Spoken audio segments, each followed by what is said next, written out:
নমস্কার, আজকে একটা নতুন একটা রেসিপি নিয়ে চলে এসেছি, ইউনিক কড়কনাথের। চলো শুরু করা যাক।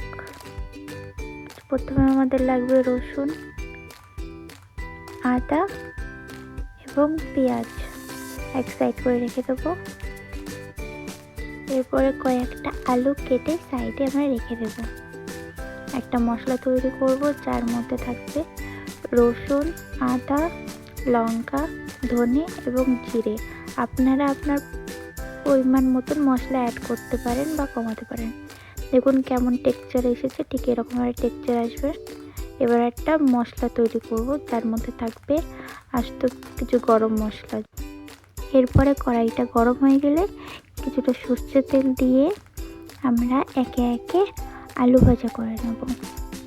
ততক্ষণ ভাজবো ধীরে ধীরে যতক্ষণ গোল্ডেন ব্রাউন রং না আসছে। দেখুন কেমন রংটা এসেছে। এবার নামিয়ে নেব এক সাইডে।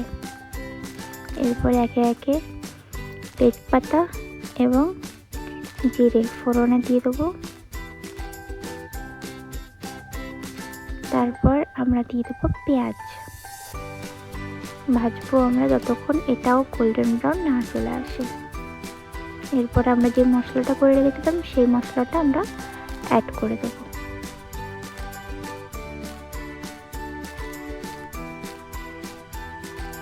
কিছুক্ষণ নাড়িয়ে চাড়িয়ে আমরা ওই যে মশলার জলটা এর মধ্যে দিয়ে আস্তে আস্তে এটাকে নাড়াতে নাড়াতে কষিয়ে নেব যতক্ষণ সাইড থেকে জল না ছাড়ছে। এরপরে আমরা দিয়ে দেবো টমেটো। জল তেল ছেড়ে দিয়েছে।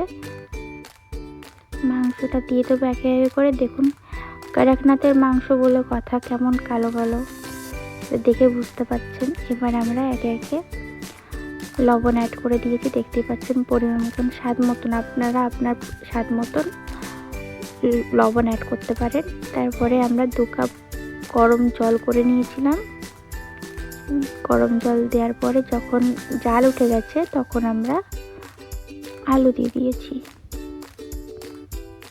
তারপর আর কিছুটা লবণ অ্যাড করে আমরা এবার ঢেকে দেবো। ঢাকা থেকে তুলে দেওয়ার পরে দেখতেই পাচ্ছেন খুব সুন্দর একটা রং চলে এসেছে এবং সাইড দিয়ে তেল ছেড়ে দিয়েছে। এই পর্যায়ে চলে আসলে বুঝতে পারবেন যে মাংসটা খুব সুন্দর রান্না হয়েছে। আমরা আর কিছুক্ষণ নাড়িয়ে চাড়িয়ে গরম মশলা অ্যাড করে দেব। গরম মশলা অ্যাড করে দেওয়ার পরে দেখতেই পাচ্ছেন কত সুন্দর একটা, খেতে পারিনি তো দেখতে পাচ্ছেন কেমন হয়েছে। আশা করি আপনাদের রেসিপিটা পছন্দ হবে, আর পছন্দ হলে কমেন্ট করবেন।